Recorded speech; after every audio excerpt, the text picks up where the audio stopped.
वो आए और अपना विशेष संदेश उद्बोधन आप सभी को देंगे। आदरणीय डॉक्टर रेवंत जी भराड़। कौन चले भाई कौन चले, भारत माँ के लाल चले। कौन चले भाई कौन चले, कौन चले भाई कौन चले। वंदे इंकलाब, भारत माता की। कौन चले भाई कौन चले।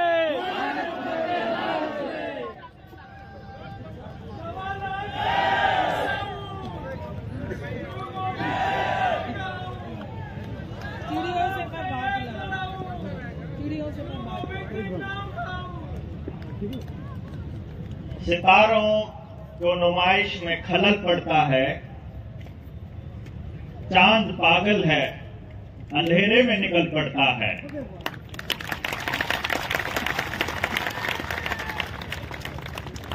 भारत की हुंकार है,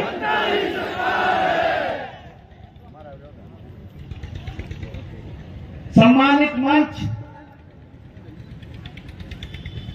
और मेरे सामने दूर दराज से आए, नजदीक से आए मेरे क्रांतिकारी योद्धाओं, मेरे बुजुर्गों, नौजवान साथियों, माताओं, बहनों, आपके इस क्रांतिकारी सब्र को, आपकी हिम्मत को और आपके जज्बे को मैं जनता सरकार मोर्चा की तरफ से नमन करता हूं। भारत माता की जय। अपनी बात शुरू करने से पहले मैं वर्मा जी के कथन को ठीक करना चाहूंगा और आपको बताऊंगा कि आपने अपने जीवन में पहली बार ऐसा कोई मंच देखा होगा जहां किसी व्यक्ति के लिए कोई नारा नहीं लग रहा है, जहां व्यक्ति महत्वपूर्ण नहीं है, जहां केवल विचार महत्वपूर्ण है।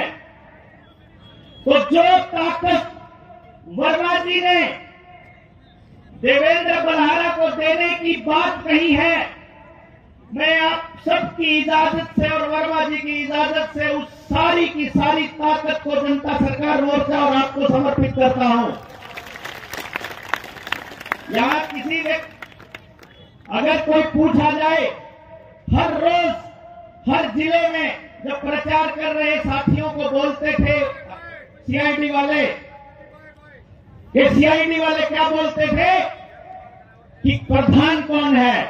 पता चलता है यहां तो कोई प्रधान ही नहीं है, कि कौन संभाल रहा है, कि कोई नहीं संभाल रहा, या सब आपस में संभाल रहे हैं। मेरे पास मोबाइल में मैसेजेस आए हुए हैं, वो मैसेजेस क्या कहते हैं कि हमने इतनी अनुशासित सभा पहले कभी नहीं देखी रैलियों में। आप सब लोग इसके लिए बधाई के पात्र हैं। जनता सरकार मोर्चा जब शुरू हुआ तो सरकार की जबरदस्तियों के खिलाफ शुरू हुआ था। सरकार ने हम लोगों के ऊपर कुछ पाबंदियां लगाई थी। उन पाबंदियों से लड़ने के लिए, अपने हक के लिए, अपनी आजादी के लिए कुछ मतवाले सड़कों पर उतरे।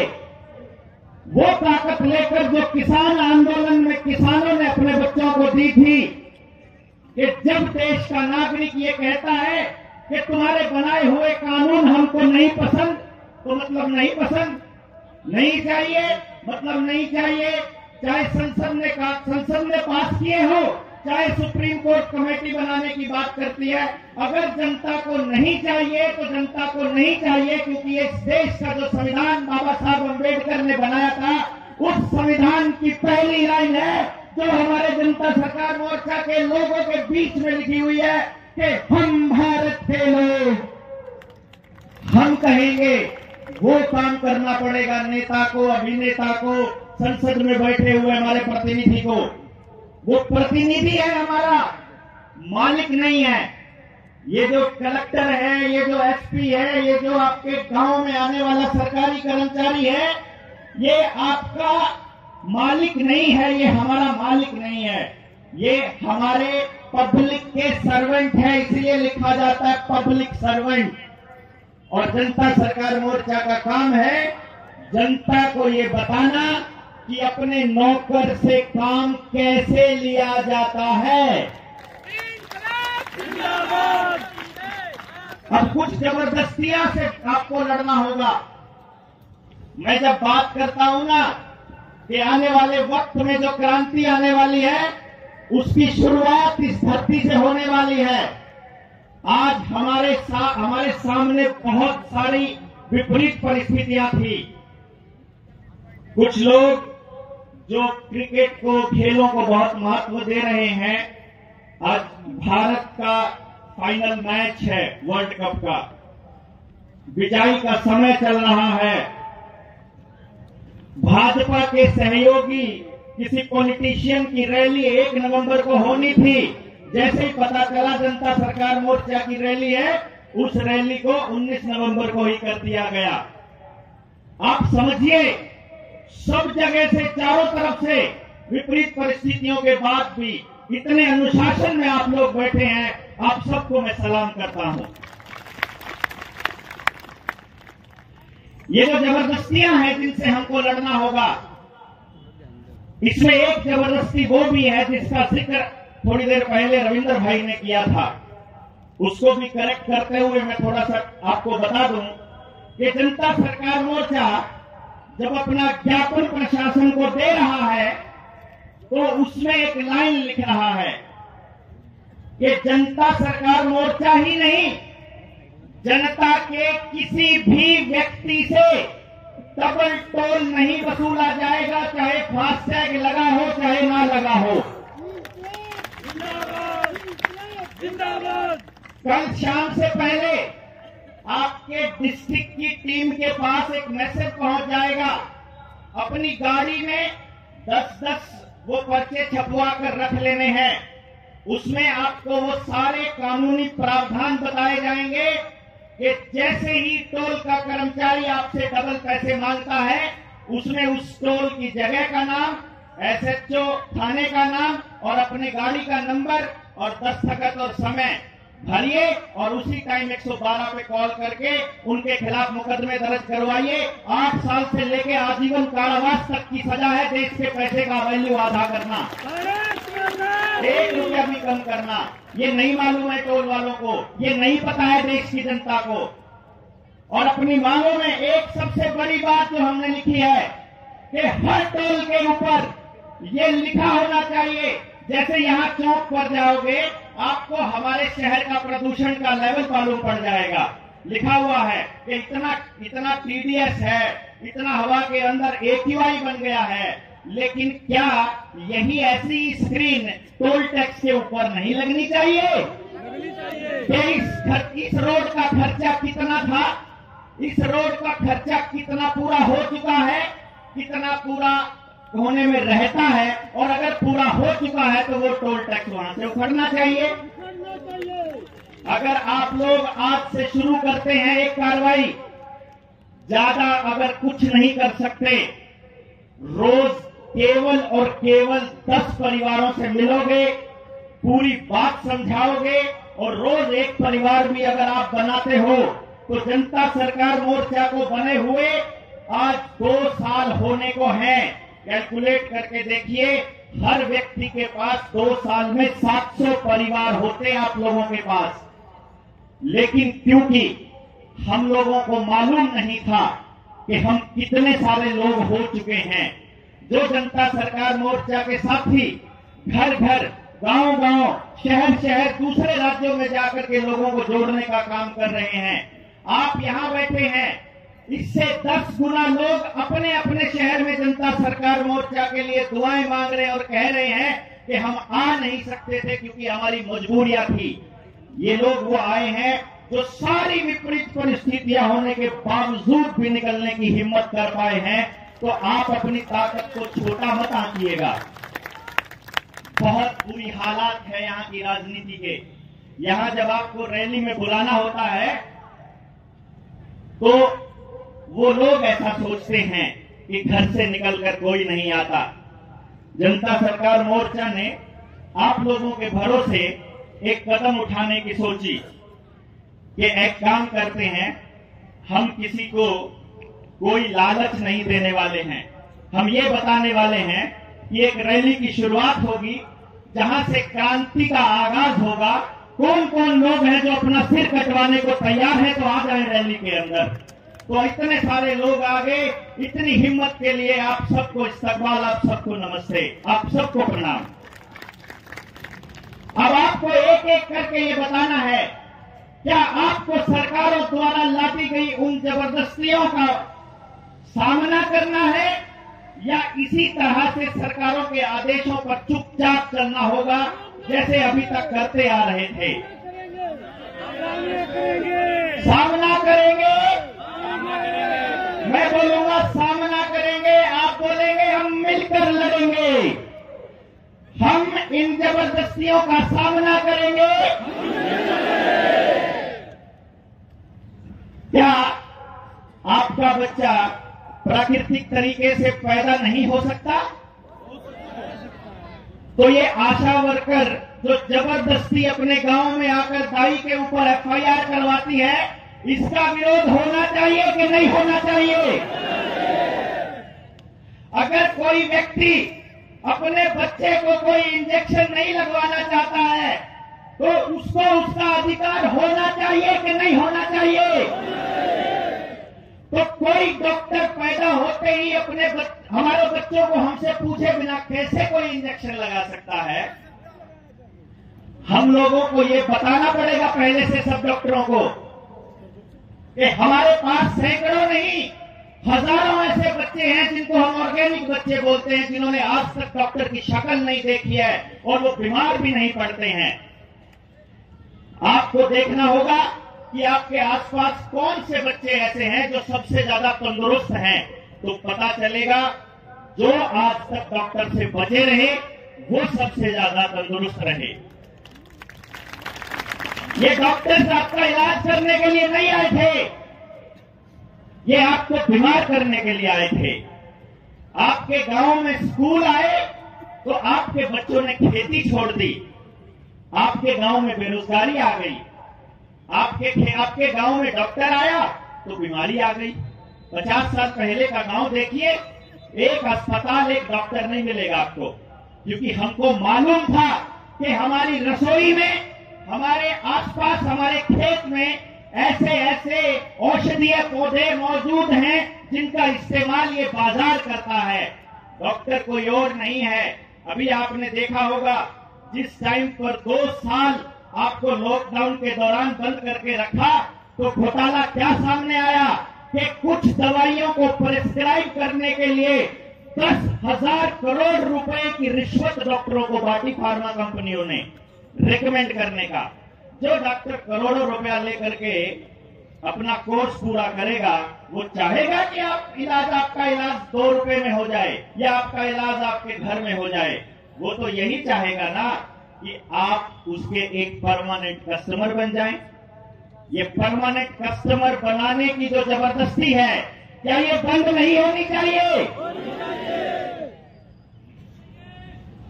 आपने गाड़ी ली, आपके पुरखों से इन्होंने जमीन ले ली, जबरदस्ती भूमि अधिग्रहण कर लिया, उसके ऊपर आपसे टैक्स लिया, उस टैक्स के पैसे से रोड बनाया और वो रोड किसी कंपनी को लूटने के लिए लगा दिया।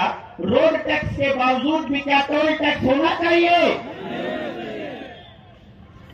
आपको कहते हैं कि आप अपनी मर्जी की नंबर प्लेट तक नहीं लगा सकते, आपको अपने पशुओं का भी रजिस्ट्रेशन कराना पड़ेगा, आपको अपने बच्चों का जन्म प्रमाण पत्र भी बनवाना पड़ेगा, आपको उसको कितने इंजेक्शन लगे उसका पूरा रिकॉर्ड रखना पड़ेगा। हम कहते हैं कि अगर मेरे बच्चे का जन्म प्रमाण पत्र नहीं है तो क्या वो बच्चा नहीं है? क्या वो इंसान नहीं है? तुम लोग इस कागजी कार्रवाई में फंसाकर तुम हमको कहते हो कि मैं देवेंद्र बलहारा हूं, अगर मैं लिख कर दे रहा हूं, अगर मैं एफिडेविट दे रहा हूं, अगर मेरे गांव का सरपंच दे रहा है, मेरे माता पिता दे रहे हैं, तो वो कहते हैं कि नहीं ये कागज मान्य नहीं होगा, तुम्हारे कहने से कुछ नहीं होगा।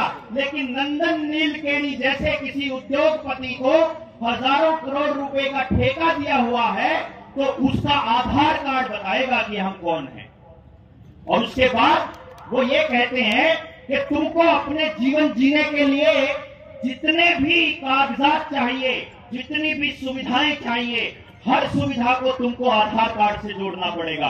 अपना ड्राइविंग लाइसेंस, घर के कागज, मकान के कागज, दुकान के कागज, ट्रैक्टर के कागज, गाड़ी के कागज, पेट्रोल लेना है तो बैंक अकाउंट, आपका ITR, आपके खाते जितने हैं, आपकी गैस का कनेक्शन, पानी का कनेक्शन, बिजली का कनेक्शन और जितने काम करवाने हैं, पहले आधार कार्ड लेकर आओ। पहले तुम अपना फैमिली आईडी लेकर आओ। फैमिली आईडी के बिना अगर कोई बच्चा स्कूल में चला जाता है तो मास्टर जी एडमिशन लेने से मना कर देते हैं। उस मास्टर को यह अधिकार किसने दिया? पता चलता है सुप्रीम कोर्ट के अंदर आधार कार्ड को अनिवार्य घोषित नहीं किया गया है, वो स्वैच्छिक है। अगर मालिक चाहे, अगर माँ बाप चाहे तो कोई आदमी उससे आधार कार्ड नहीं मांग सकता, क्योंकि ये बात मोदी जी ने 2014 में प्रधानमंत्री बनने से पहले देश की जनता को चेताया था। वो वीडियो निकाल कर देखिए, उन्होंने क्या कहा था कि आधार कार्ड के साथ आपकी इतनी सेंसिटिव इंफॉर्मेशन जुड़ी हुई है कि आप सोच भी नहीं सकते। जितने लोग यहाँ आए हुए हैं, जितने लोगों से आप बात करोगे, सबके मोबाइल एक गूगल अकाउंट से जुड़ा है, सबका मोबाइल उनके आधार कार्ड से जुड़ा है, उनका आधार कार्ड उनके वोटर कार्ड से जुड़ा है। जिस टाइम चुनाव होने लगेगा और पता चलेगा कि ये लोग हैं जो सरकार की खिलाफत करने वाले हैं, आपको पता भी नहीं चलेगा कि जब वोट डालने के लिए जाओगे, अंदर गए तो अपने वोटर लिस्ट में आपका नाम ही नहीं है। क्या करोगे उसके बाद? आपको अगर कोई अधिकार ही नहीं होगा वोट डालने का तो हम क्या करेंगे? आपको क्या करना पड़ेगा? आंखें, कान, नाक 24 घंटे खोले रखना पड़ेगा और सरकारों को चेताना पड़ेगा कि तुम्हारी जबरदस्ती नहीं चलेगी, नहीं चलेगी, नहीं चलेगी। कैसे गया? सरकारी जबरदस्ती नहीं चलेगी, नहीं चलेगी, नहीं चलेगी। आपको छोटे छोटे लालच और डर में फंसा दिया गया, क्योंकि जो सुप्रीम कोर्ट का आदेश है, उस आदेश में एक लाइन छोटी सी सुप्रीम कोर्ट ने डाली हुई है। क्या? कि यदि आपको सरकार से कोई लाभ चाहिए तो वो ले सकता है, तो सरकार आपसे आधार कार्ड मांग सकती है। क्योंकि सरकार ने हल्फनामा देकर क्या कहा मालूम है? आपको, हमको, इस देश की जनता को चोर कहा सुप्रीम कोर्ट में। सरकार ने चोर कहा। वो कहते हैं ये सारे चोर हैं, दो बार फायदा उठाते हैं, भ्रष्टाचार करते हैं, सब्सिडी 2 बार लेते हैं, बच्चों का स्टाइपेंड 2 बार लेते हैं, और इन्हीं के लोगों ने भ्रष्टाचार किया, अपने ही लोगों के आधार कार्ड काट के अखबारों में छपवा देते हैं कि ये लोग चोर हैं, इसीलिए इनका आधार कार्ड कंपलसरी किया। आपका देश चोरों का देश घोषित करने पर लगे पड़े हैं कि आप टैक्स भी चोरी करते हो, इसीलिए आपके ऊपर छापे मारने पड़ेंगे।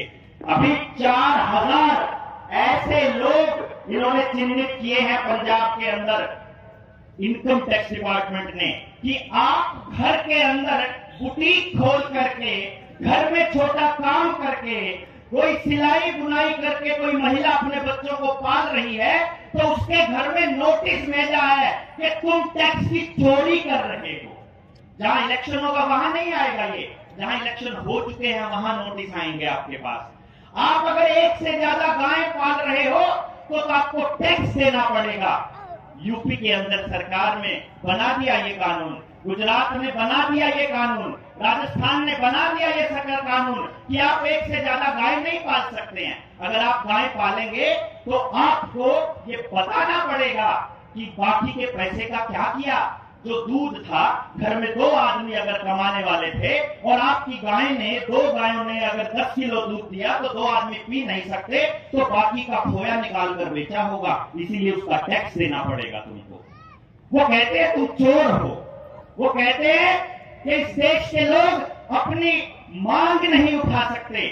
भारत के अंदर अलग अलग राज्यों में शुरुआत की थी इन्होंने यूपी से, और अब हरियाणा में भी ये लोग आ चुके हैं। इन्होंने एक कानून बनाया, क्षतिपूर्ति कानून, कि आज जनता सरकार मोर्चा की एक रैली हुई। यहां से आप जब जाओगे, आपकी गाड़ियां चली होंगी, गाड़ियों के ऊपर स्टिकर लगा होगा। कोई एक व्यक्ति सरकार का, कोई एक व्यक्ति इनकी पार्टी का या किसी और पार्टी का अगर जनता सरकार मोर्चा का स्टिकर अपनी गाड़ी पर लगाकर कोई दंगा कर देता है, अगर कोई हुड़दंग कर देता है, तो उसके लिए बुलाई जाने वाली पुलिस सरकार का जितना खर्चा होगा और उसके बाद उस पूरे के पूरे नुकसान की भरपाई यहां बैठे हुए लोगों से करेंगे। ऐसा वो उस कानून के अंदर कहते हैं। हमारे यहां बीच में बैठे हुए हैं भाई सुशील, उनकी तो प्रॉपर्टी भी अटैच करने का कार्यक्रम इन लोगों ने चलाया कि खेती के कानूनों के अंदर आप लोग कैसे खेती कानूनों का विरोध करने के लिए किसान आंदोलन में चले गए। ये क्षतिपूर्ति कानून ये वापस होना चाहिए कि नहीं होना चाहिए? इसके लिए कितना बड़ा आंदोलन करना पड़ेगा आप सोच भी नहीं सकते, क्योंकि सरकारों को आपकी जमीन, मकान, दुकान सब कुछ चाहिए। 2030 तक इनका एजेंडा है कि आपका किसी भी चीज के ऊपर कोई अधिकार नहीं रहेगा। आपकी गाड़ियां धीरे धीरे बंद की जा रही हैं। पहले कहते हैं डीजल की गाड़ी एंटर नहीं कर सकती, फिर कहते हैं पेट्रोल की गाड़ी एंटर नहीं कर सकती, फिर कहते हैं सीएनजी की नहीं कर सकती क्योंकि आपको केवल इलेक्ट्रिक गाड़ियां लेनी है। इलेक्ट्रिक गाड़ियां प्रोग्रामेबल है, क्या आपको नहीं पता है? कुछ दिन पहले इन लोगों ने एक्सपेरिमेंट किया कि गाड़ियों को दूर से बैठे बैठे कंपनी ब्लास्ट करवा सकती है क्या? कुछ गाड़ियां चार्जिंग पे लगी हुई, कुछ गाड़ियां सड़क पे चलती हुई, कुछ गाड़ियां वैसे ही खड़ी हुई अपने आप ब्लास्ट हो जाती हैं। क्योंकि भैया जी आपका मोबाइल जिस तरह से काम करता है और अगर वो हीट कर रहा है तो कंपनी एक सॉफ्टवेयर भेजेगी, वो सॉफ्टवेयर आप अपडेट कर दोगे तो आपका मोबाइल गर्म होना बंद हो जाएगा। अगर आपका मोबाइल गर्म होना बंद हो जाएगा तो आपका मोबाइल गर्म होना शुरू भी तो हो सकता है, जरूरत से ज्यादा शुरू भी तो हो सकता है। ये तो वो तकनीक किसके हाथ में है इस बात पर निर्भर करता है। और आपको मालूम ही है कि सरकारें कौन बनाता है। सरकारें बनाता है ईवीएम, सरकार बनाता है मीडिया और सरकार बनाता है पैसा। पैसा, मीडिया और ईवीएम, इन तीनों चीजों को संभालता है बाजार।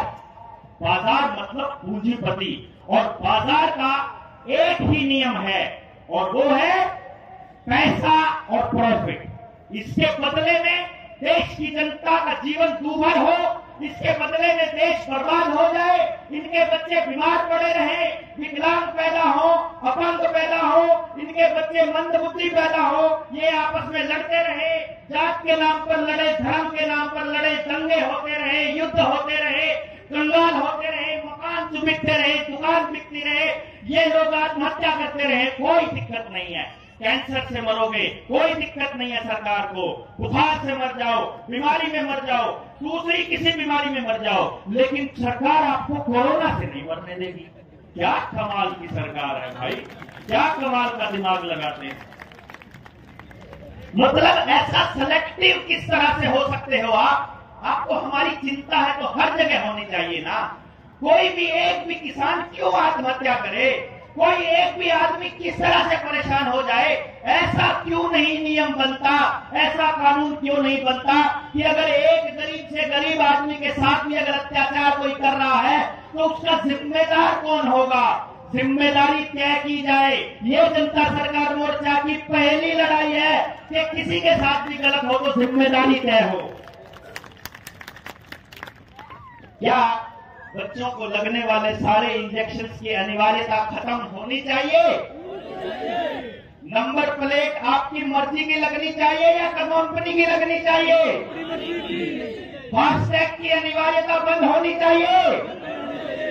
किसान को फसल का बीमा उसकी पूछे बिना उसके खाते से कटना चाहिए। अरे कटना चाहिए क्या? तो क्यों नहीं मांगते हम लोग ये सवाल, क्यों नहीं पूछते कि उससे पूछे बिना कैसे कट जाएगा? कितने बीमे कटते हैं मालूम है आपको? किसान अपना बीमा काटने की मांग उठाएगा, उस दिन किसान दूसरे बीमे कटने की मांग नहीं उठाएगा, वो एपीवाई कटने की मांग नहीं उठाएगा। अटल पेंशन योजना, प्रधानमंत्री सुरक्षा बीमा योजना, प्रधानमंत्री जीवन ज्योति बीमा योजना। बैंकों के ऊपर इतना दबाव है कि उनको ये कहा जाता है कि भाई साहब, किसी के खाते में पैसा आया, पैसा आते ही कभी 300 रुपए, कभी 400 रुपए, कभी 500 रुपए इनके खाते से कटकर बीमा कंपनी को पहुंच जाने चाहिए। बीमा कंपनियों की बहुत चिंता है हमारे देश के मुख्यमंत्री और प्रधानमंत्री को। एक किस्त कटती है सेंट्रल गवर्नमेंट से, एक किस्त कटती है स्टेट गवर्नमेंट से, और एक हिस्सा कटता है किसान का। यानी कि जो इंश्योरेंस कंपनियां हैं उनको तीन जगह से पैसा दिया जाता है। ये जुल्म और जबरदस्ती बंद होनी चाहिए कि नहीं होनी चाहिए? आपका पैसा बैंकों में पड़ा हुआ है, मैनेजर कहेगा ऑनलाइन ट्रांजैक्शन कर लो, क्योंकि ऑनलाइन ट्रांजैक्शन में केवल डिजिट ट्रांसफर करनी है। जो थोड़ी देर पहले वर्मा जी ने आपको बताया था कि ये रुपए का खेल समझ में आ गया है। वर्मा जी ने शब्द बोला था रुपया, और आवाज आनी बंद हो गई थी लाइव पे। 10-15 चैनल के ऊपर लाइव चल रहा था। 1 घंटे तक हम लोग जद्दोजहद करते रहे, जब तक वर्मा जी बोलते रहे, एक आवाज बाहर नहीं गई यहां से। आपने तो सुन लिया रुपए का खेल क्या है, बाहर बैठे लोग नहीं सुन पाए कि जनता सरकार मोर्चा क्या कर रहा है। तो क्या आप लोगों को ये जिम्मेदारी नहीं उठानी पड़ेगी कि एक एक आदमी एक एक दिन में कम से कम 10-10 परिवारों को समझाएगा कि ये बर्बादी तुम्हारी अचानक से नहीं आई है, ये बर्बादी तुम्हारी वजह से नहीं आई है। इस बर्बादी का कारण योजनाबद्ध तरीके से सरकारों की बनाई हुई नीतियां हैं। क्या हम लोगों को नहीं करना चाहिए ये सब? अपने को बनना पड़ेगा अपना मीडिया। हमको कौन बनेगा इस देश का मीडिया? कौन बनेगा? आपको ही बनना पड़ेगा। रास्ता नहीं है आपके पास। इसके साथ बुरा हो रहा है तो मुझे आवाज उठानी पड़ेगी, मेरे साथ बुरा हो रहा है तो आपको उठानी पड़ेगी। किसी के साथ भी गलत होता नजर आए, कोई जात हो कोई धर्म हो। हमसे कुछ लोगों ने पूछा, हमारी वाले जात के आदमी का तो फोटो तुमने अपने शहीदों की जगह पर नहीं लगाया, ये जो ऊपर लगे हुए हैं, किसी की जात का शहीद रह जाता है तो हमसे पूछा तुमने ये क्यों नहीं लगाया? तो हमने एक ही जवाब दिया था, क्योंकि हम जातिवादी नहीं हैं, क्योंकि हमने जाति सोचकर नहीं लगाया था। हमने आपके लिए ऑप्शन छोड़े हैं। आपको खुली छूट है। जब हम महाराष्ट्र में गए तो महाराष्ट्र के लोगों ने इनमें से एक फोटो हटाकर शिवाजी की फोटो लगा ली। हमें कोई आपत्ति नहीं। आपको अपने मोहल्ले में कोई सभा करनी है, अपने लोगों को लगाना है, चाहे सारों की फोटो हटाकर एक फोटो लगा लो, हमें कोई दिक्कत नहीं जिसकी लगे, बस वो आदमी जिंदा नहीं होना चाहिए। जिंदा आदमी की फोटो नहीं। अगर आपको अपनी फोटो लगवानी है ऊपर तो पहले शहादत देनी पड़ेगी। आदमी से ऊपर जा चुका है जनता सरकार मोर्चा। विचार बन चुका है, जात से ऊपर जा चुका, धर्म से ऊपर जा चुका। सिर्फ एक ही जात है हमारी। हम कौन है? अगर कोई पूछे, लोग कहते हैं तुम क्रांतिकारी हो। नहीं, क्रांतिकारी पत्ते काटता है, वो विद्रोही होता है जो जड़ें काटता है। हम जड़ काटने का काम करते हैं इन गंदे लोगों की। हम विद्रोही हैं, विद्रोही। हम तुम्हारी हर उस गलत नीति का विद्रोह करेंगे, उसके खिलाफ विद्रोह करेंगे। हम उस गलत नीति का विरोध करेंगे जो आम जनमानस को दुखी करती है, जो जनता को दुखी करती है, क्योंकि हमको मालूम है आप आज सत्ता के किसी भी कुर्सी पर बैठे होंगे, कल तुम्हारा बच्चा हमारे साथ यहीं बैठा होगा, कल को उसके साथ ऐसा ही हो सकता है। इसलिए इस गुमान में मत रहिए कि आज आप सत्ता के गलियारों में बैठे हुए हैं तो आपको कोई दिक्कत नहीं है।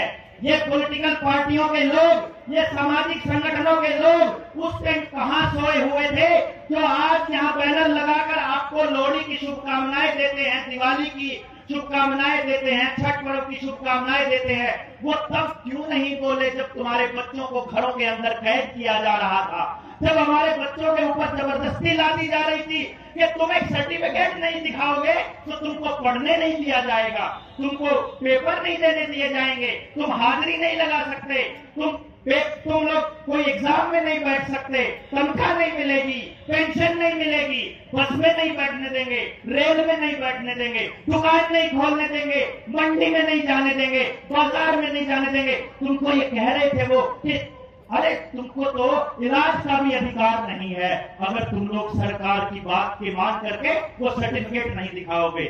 कल को इन लोगों ने आपके आधार कार्ड को आपके जीवन की सारी पाइपलाइन के साथ जोड़ दिया है और उन पाइपलाइन को फिर आधार के साथ जोड़ रहे हैं। कहीं पर पानी का कनेक्शन नहीं पहुंचा है तो नया कनेक्शन दिया जा रहा है, कहीं बिजली का कनेक्शन नहीं दिया पहुंचा है तो नए बिजली के मीटर पहुंच रहे हैं, नए खंभे लग रहे हैं, आपके यहाँ पर नई पाइपलाइन के जरिए गैस का कनेक्शन दिया जा रहा है और वो कह रहे हैं कि नया कनेक्शन आधार के साथ जुड़ा होगा। अगर आपने आधार के साथ नहीं जोड़ा तो आपको महंगा पड़ेगा।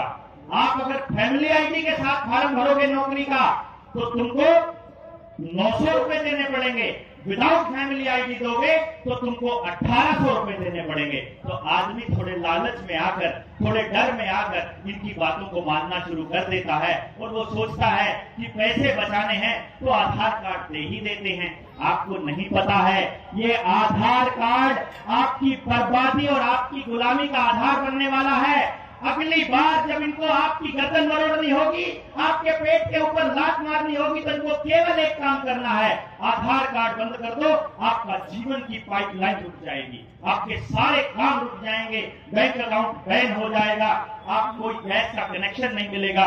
गांव वाले कुछ लोग कहते हैं कि हम तो लकड़ी गोसे में काम चला लेंगे। आपको पता चले गांव वालों के पास न जंगल बचा है न डंगर बचा है, जंगल भी खत्म, डंगर भी खत्म। और जींद के 4540 एकड़ जमीन को एक्वायर कर रहे हैं और कह रहे हैं कि जिनकी जमीन एक्वायर करनी है ना उनसे पूछने की जरूरत नहीं है।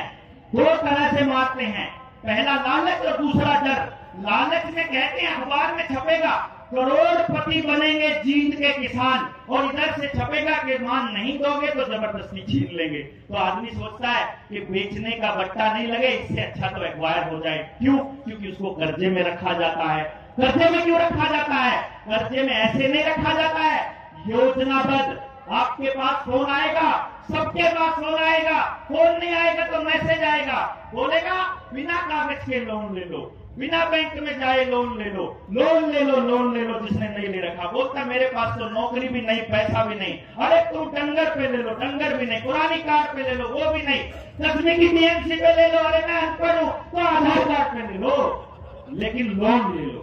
पहले लोन ले लो, जब किस्तें चुकाओगे तो बोलेंगे अभी तुम्हारी किस्तें ठीक जा रही है, और ले लो, तुमको और दे रहे हैं, टॉप अप दे रहे हैं। जब और मिल जाएगा और जब हम लोग उस पोजीशन में पहुंच जाएंगे कि वो लोन चुकता करने की हमारी गुंजाइश नहीं बची, तो फिर कहेंगे या तो चुकता करो, नहीं तो अपने घर की एक लड़की हमारे यहाँ भेजो, हम दे देंगे एक पहली किस्त। मैंने सुना ये अपनी आंखों से, कलेजा फट कर आता है, अंदर आग उगलती है कि कोई रिकवरी वाला एजेंट किसी बेबस आदमी को तो चुकता नहीं कर पा रहा अपने लोन की किस्त, उसको ऐसी गंदी भाषा में कैसे बात कर सकता है यार? कैसे यार लोगों को ऐसा? और लोग बोलेंगे नहीं क्या? हमको दहाड़ना होगा, हमको बताना होगा कि तुम्हारा जो ये लोन का प्रोसीजर है यही हमारी गुलामी का आधार है। ये जो पैसा तुम अपने आप मर्जी से छाप रहे हो, ये छापने वाला दिन ज्यादा दिनों तक नहीं चलेगा।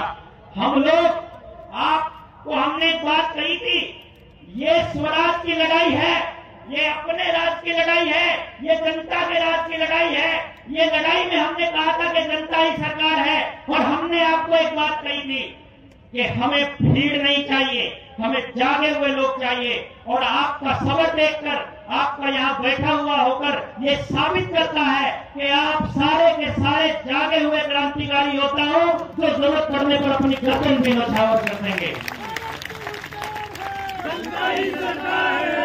और हम लोगों ने ये ऐलान किया हुआ है कि जिस दिन जो बाल गंगाधर तिलक ने कहा था ना कि स्वराज्य हमारा जन्मसिद्ध अधिकार है और हम स्वराज लेकर रहेंगे। स्वराज मतलब मेरा राज, मेरा राज मतलब आपका राज, आपका राज मतलब जनता का राज।